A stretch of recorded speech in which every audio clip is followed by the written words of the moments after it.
الرحیم نحمدہ و نصلی علی رسولہ الکریم اما بعد۔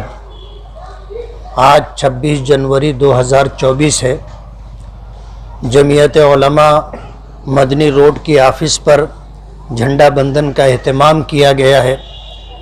آج اس موقع پر جتنے حضرات اپنے ملک کی آزادی میں اپنے اکابرین اور بزرگوں کی قربانی کو یاد کرتے ہوئے اور یوم جمہوریہ کے انعقاد کے موقع پر تشریف لائے ہیں، میں جمعیت علماء مدنی روڈ کی طرف سے آپ سبھی لوگوں کا استقبال کرتا ہوں اور شکر گزار ہوں۔ ملک کی آزادی اور اس ملک میں سیکولرزم جمہوری نظام قائم ہو، اس کے لیے ہمارے اکابرین اور بزرگوں نے جو قربانی دی ہے، ان کی قربانیوں کو یاد رکھنا ہماری اور ہمارے نوجوانوں کی ذمہ داری ہے۔ ان جیسے پروگراموں سے ہم لوگوں نے جو ماضی میں پہلو تہی کی اور کوتاہی کی، جس کی وجہ سے یہ تاثر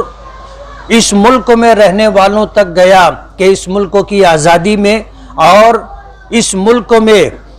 دستوری نظام جو سیکولرزم پر مبنی ہے، اس کے نفاذ میں مسلمانوں کا کوئی حصہ نہیں ہے۔ یہی وجہ ہے کہ مسلمان ان جیسے پروگراموں میں شریک نہیں ہوتے۔ پچھلے چند برسوں کی کوششوں کے ساتھ الحمدللہ اب ان جیسے سرکاری پروگرام اور غیر سرکاری پروگراموں میں عام طور پر ہمارے نوجوانوں کی اور بچوں کی شرکت انشاءاللہ آنے والے دنوں میں اس کے مثبت اثرات مرتب کرے گی۔ اس ملک کی آزادی کے لیے قربانیاں دی گئی ہیں اور سب سے زیادہ قربانی ہم نے دی ہے، اور اس ملک میں سیکولرزم کا نفاذ ہو، اس کے لیے ہمارے اکابرین اور بزرگوں نے جس وقت ملک کی آزادی ملک کی آزادی کے لیے لڑائی لڑی جا رہی تھی، اس وقت اس بات کو پیش نظر رکھا تھا کہ ایک وقت آئے گا کہ یہ ملک آزاد ہوگا، اور جب ملک آزاد ہوگا تو اس میں ایک ایسا نظام ہونا چاہیے جس کی وجہ سے اس ملک میں بسنے والی تمام اقلیتیں، مسلمانوں کے ساتھ ساتھ کرسچن ہیں اور دوسری جو اقلیتیں ہیں، سب کو اپنے مذہب کے مطابق زندگی گزارنے کی آزادی حاصل ہو۔ اس شرط کے ساتھ ہمیشہ اس بات کو پیش نظر رکھ کر کے تمام تر معاملات طے کیے گئے۔ ایک وقت آیا 15 اگست 1947 کو ہمارا یہ ملک آزاد ہوا۔ اس ملک کی آزادی کے بعد ہمارے ان اکابرین اور بزرگوں نے اس ملک میں جو سرکردہ شخصیات تھیں، ان کے سامنے اپنی بات کو بار بار رکھا اور 250 افراد پر مشتمل ایک کمیٹی بنائی گئی جو اس ملک کے لیے دستور بنائے گی۔ دستور بنا اور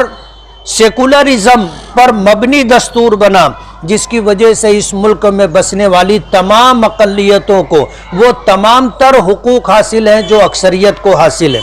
اگر خدا نخواستہ ملک کی تقسیم جو انگریزوں نے کی تھی، جسے جمعیت علماء اور اس کے اکابرین نے کبھی بھی قبول نہیں کیا تھا، اگر ماضی میں ہمارے بزرگوں نے اور جمعیت کے ذمہ داران نے اگر یہ شرطیں نہیں رکھی ہوتی تو آج اس ملک میں مسلمانوں کے ساتھ ساتھ تمام اقلیتوں کے لیے جینا مشکل ہو جاتا اور کسی طرح کا کوئی حق حاصل نہیں ہوتا۔ اس لیے ان اکابرین اور بزرگوں کی قربانیوں کو سلام، جنہوں نے اس ملک میں سیکولرزم کے نفاذ کے لیے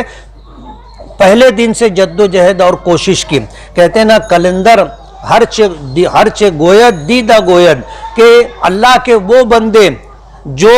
دور تک نظر رکھتے ہیں، ان لوگوں کی دور رس نگاہوں نے اس ملک کا مستقبل دیکھا تھا، اور یہی وجہ ہے کہ ان لوگوں نے ان جیسی شرطوں کے ساتھ ملک کی آزادی کے لیے قربانیاں دی تھی، لڑائی لڑی تھی۔ ملک آزاد ہونے کے بعد 26 جنوری 1950 میں اس ملک کو ایک دستور اور سنویدھان ملا جس کے مطابق زندگی گزاری جا رہی ہے۔ ہم مایوس نہیں ہیں، آنے والا مستقبل انشاءاللہ ہمارے لیے روشن ہوگا، اور ظلم کی انتہا ہوتی ہے اور لگ رہا ہے کہ ظلم اپنی انتہا تک پہنچ رہا ہے، اور اس ملک کو مذہبی رنگ دینے کی